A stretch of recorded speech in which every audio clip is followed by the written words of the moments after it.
আসসালামু আলাইকুম। পাড়াতে মানুষ মারা গেলে দেখা যায় মৃত ব্যক্তির লাশকে ঘিরে অনেকে কোরআন শরীফ পড়ে।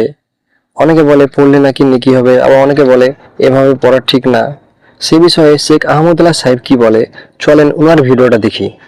মানুষ মারা গেলে পাশে বসে কোরআন তেলাওয়াত ও খাবার আয়োজন করার বিধান কি? খাবার আয়োজন করার বিধান আমি বলেছি, মানুষ মারা গেলে 40 3 দিন আর 7 দিন মানুষ ডাইকা খাওয়ানো এটা বিদআত।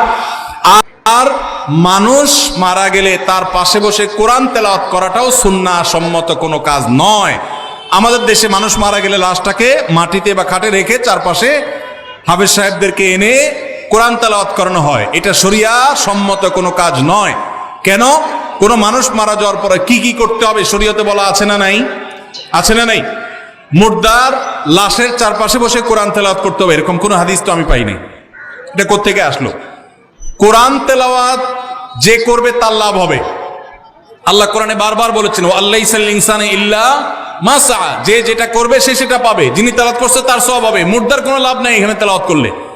আর যদি বলেন যে কোরআন শোনাচ্ছি, তাহলে ওমা আনতা বিমুসমিউম মান ফিল কুবুর, আপনি তেলাওয়াত শোনাবেন জীবিত মানুষকে, মৃত মানুষকে তেলাওয়াত শুনিয়ে কোনো ফায়দা হবে না। এর সওয়াব হবে জীবিত অবস্থায় শুনলে।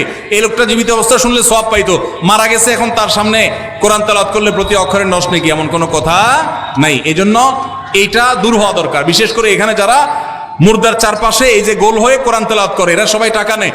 তেলাওয়াতের বিনিময়ে টাকা গ্রহণ করা সারাসার হারাম।